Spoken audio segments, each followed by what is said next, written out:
Olá pessoal, estou de volta aqui, vou abordar um assunto hoje. Na verdade vou abordar alguns assuntos, mas eu queria começar pela depressão, né? Quando a gente descobre que tem um ente querido da gente nessa situação, é normal ficar muito derrubado, ficar bastante deprimido, porque é uma situação nova, que não há muita divulgação a respeito, né? Você não vê na TV muita gente falando a respeito. O que a gente vê é muita piada, né, sobre quem tem Alzheimer, que no primeiro momento, quando a gente está vivendo isso, revolta, depois a gente volta a aceitar as piadas numa boa, porque desde que não seja muito absurda, a gente acaba até dando risada novamente com elas. Mas esse processo de depressão, de revolta, né, é um processo natural, é um processo de aceitação. E quanto mais cedo você aceitar que essa situação não tem jeito, né, que essa situação vai depender de você, do seu esforço, né, para tentar atenuar, as dificuldades, né, você vai ter que encontrar caminhos, né. Quanto mais cedo você aceitar isso, mais fácil fica a jornada, né. Eu levei um tempo para aceitar. E pelo que eu reparei em grupos de ajuda, todo mundo leva mesmo, não tem jeito. O que me fez me conformar, né, e começar a me erguer e começar a encontrar forças para tocar, foram os fatores. Primeiro, que eu sabia que dependia de mim, que meus pais dependiam de mim, porque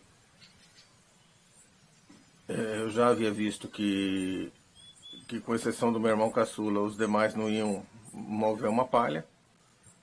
E então eu tinha que me erguer. E segundo, que a hora que passou toda a revolta, né, porque eu falava, Deus, por que os dois ao mesmo tempo? Né? E se você assistiu o primeiro vídeo, você viu que eu menciono que além do Alzheimer, em 2011 nós descobrimos que os dois estavam com câncer também. Então eu ficava revoltado, eu falava, Deus, mas tinha que ser os dois ao mesmo tempo, sabe? É muito difícil. E lutar com duas coisas que a gente sabia que era difícil de ganhar. Ganhar do câncer é difícil, né? E lutar contra o Alzheimer, na verdade, é uma luta em glória. É uma luta que você sabe que ganhar você não vai. O máximo que você vai conseguir é atenuar a situação, né? Então, a outra coisa que me fez me erguer foi a hora que eu parei para raciocinar e numa dessas brigas minhas com Deus, eu peguei e pensei, peraí, na verdade depende da forma que eu olho para essa doença.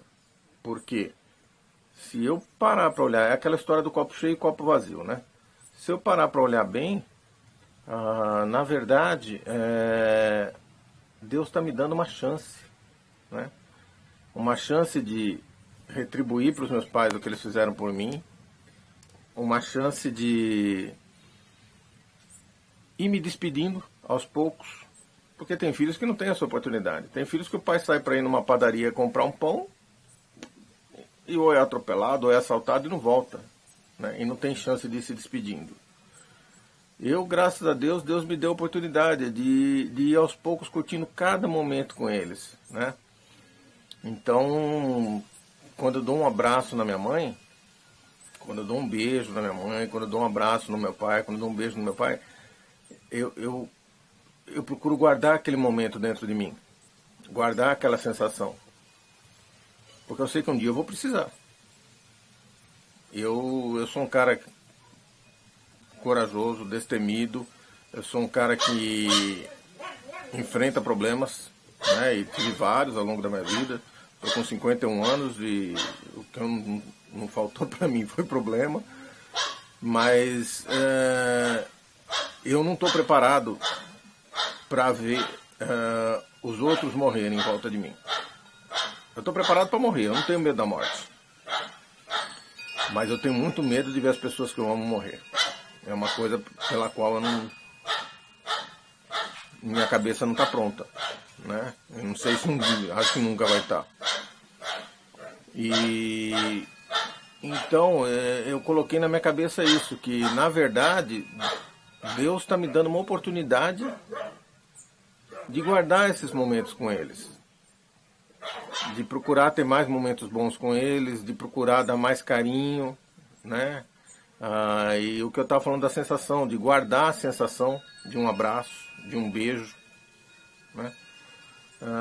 Então, eu consigo guardar e sentir realmente, porque tem uma situação onde minha avó estava com 91 anos, 90 anos, por aí.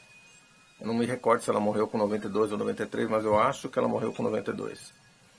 E ela estava bem, né? Não tava, minha avó não tinha Alzheimer, nada, a mãe da minha mãe.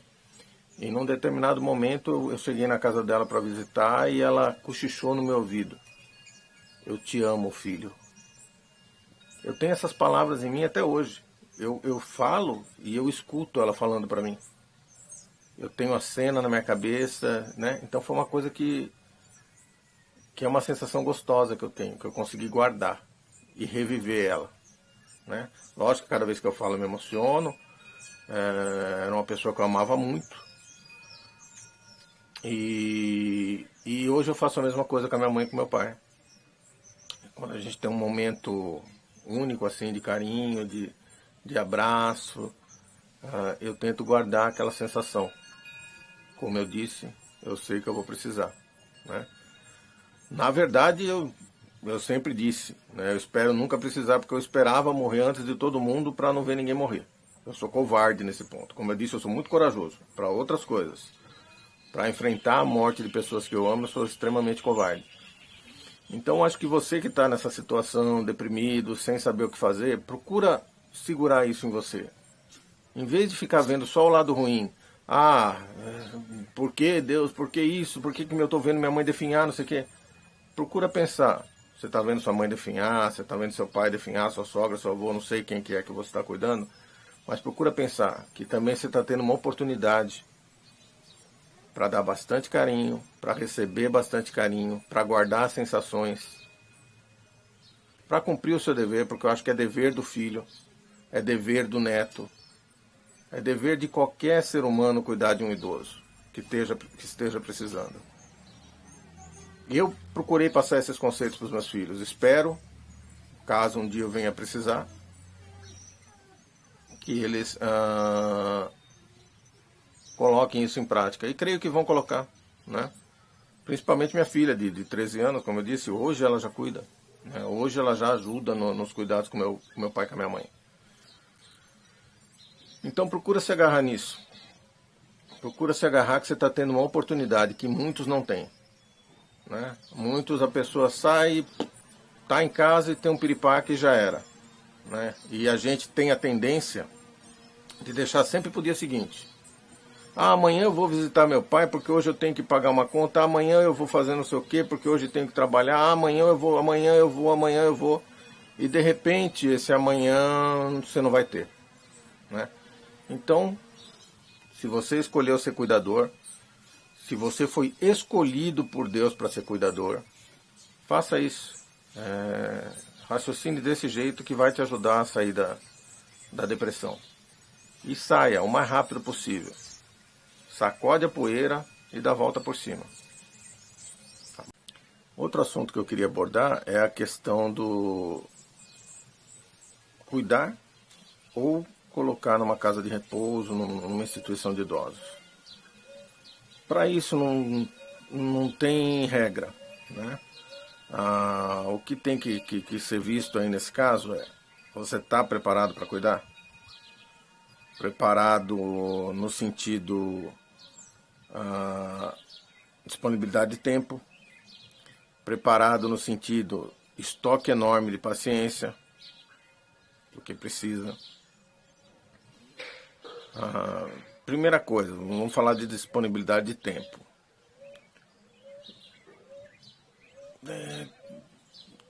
Vai de cada um, né? Tem gente que, como eu, muda a vida, vira a vida do avesso e arruma tempo. eu, por exemplo, a minha formação é informática e vendas. São as duas coisas nas quais eu tenho um talento para executar. E, no entanto, quando a gente viu que precisava tomar uma atitude em relação ao meu pai e minha mãe, eu larguei a parte de informática e enveredei para fazer transporte escolar, que na época me pareceu, olha, eu vou ter mais tempo. Ledo engano, né? Porque quando a gente não está numa determinada profissão, a gente acha que ali é mais fácil, né? A tal história da grama do vizinho ser mais bonita, né? Depois eu descobri que não, que é tão corrido quanto, mas já faz há 7 anos que a gente está nessa profissão e vem tocando desse jeito, tanto eu quanto minha mulher. Eu abandonei o que eu fazia, minha mulher é arquiteta, também acabou fazendo toda a documentação de cartas junto à prefeitura e tal, para que pudesse dirigir van escolar também comigo. Então a gente se reveza. Então hoje eu mudei de profissão, eu mudei de casa, né? Eu morava em Piracicaba, tinha uma casa grande lá. Eu acabei trocando minha casa numa chácara na cidade de Charqueada e para dar um conforto para eles. Aliás, isso é outra coisa que eu queria abordar rapidinho, que o pessoal fala, eu vi alguma literatura sobre isso, que não convém, né? Tem uma corrente que defende que não convém afastar o idoso o idoso com Alzheimer da casa que ele está acostumado, que vai ser uma mudança muito grande para ele ir para outra casa. Na boa, no meu caso, para mim eu acho que isso aí é mito. No meu caso não foi assim. A partir do momento que eu tirei eles da casa deles, onde eles ficavam sozinhos, num lugar que eles ficavam apertados, e trouxe eles para uma chácara, para um lugar onde eles tinham outras coisas para ver, eles se sentiram muito melhor. Eles ficaram muito melhor, inclusive eu consegui diminuir medicação com isso. Muita medicação hoje eles não tomam mais. E tomavam enquanto moravam na casa, né? Então, esse é um assunto que eu vou abordar mais para frente também, a questão da medicação, de regular a medicação e tal. Então eu acabei mudando também essa condição, também mudei de residência, fui para um lugar onde eu achei que eles se adaptariam melhor, ficariam melhor, e graças a Deus deu certo, né? Agora, não é todo mundo que tem essa disposição, né? E tipo, se você não tiver essa disposição, é pior você tentar cuidar e sem querer maltratar. Aí ele ficaria melhor cuidado numa instituição para idosos, né? Porque é estressante, você não vive mais para você, né? Você vai abdicar de muita coisa, assim como os pais da gente abdicaram quando a gente era pequeno, que abdicaram de sair, de ir para um restaurante, de não sei o que. Você também vai abdicar de muitas coisas, você também vai se privar de muitas coisas, ou porque eles não podem ir, não dá para levar, né? Ou porque você já está tão cansado de cuidar a semana inteira que chega no final de semana você não tem espírito para sair e fazer outra coisa, né? Então há casos e há casos. Há pessoas que vão cuidar muito bem, mesmo sem ter experiência, vão cuidar muito bem. E há pessoas que é melhor que internem numa instituição, que será melhor cuidado. Eu vi alguns casos e fico impressionado com isso, em grupos de ajuda, de pessoas relatando, e não foi um caso só não, foram alguns, de pessoas relatando, agora ela me bate, agora ela me agride, ela me xinga, não sei o quê. Sim, a pessoa está com demência, ela vai se sentir invadida. Por exemplo, minha mãe, até hoje, ela não gosta muito que eu vá enxugar o órgão sexual dela, a vagina dela. Ela não gosta, é estranho para ela, né? Não ser ela tá realizando esse ato, mas ela não faz mais. Então às vezes ela xinga, né? E isso é comum. Muitas vezes vai acontecer dele te agredir, dele te bater. porque você vai ter que dar banho, porque você vai ter que, se for você o cuidador, você vai ter que negar muita coisa, né? Por exemplo, quando meu pai começou a apresentar sinais de Alzheimer, quem teve que tirar o carro dele fui eu. Quem teve que falar, não pai, o senhor não pode mais guiar, fui eu. Então a gente está na linha de frente, né? Quem vai falar não pode isso, não pode aquilo, não pode aquele outro, é você. Ao passo que de repente o seu irmão vai vir uma vez por mês, ficar 10 minutos, trazer um presentinho, virar as costas e sair. Que é o que eu chamo de bater cartão, né? Os meus fizeram isso durante algum tempo comigo.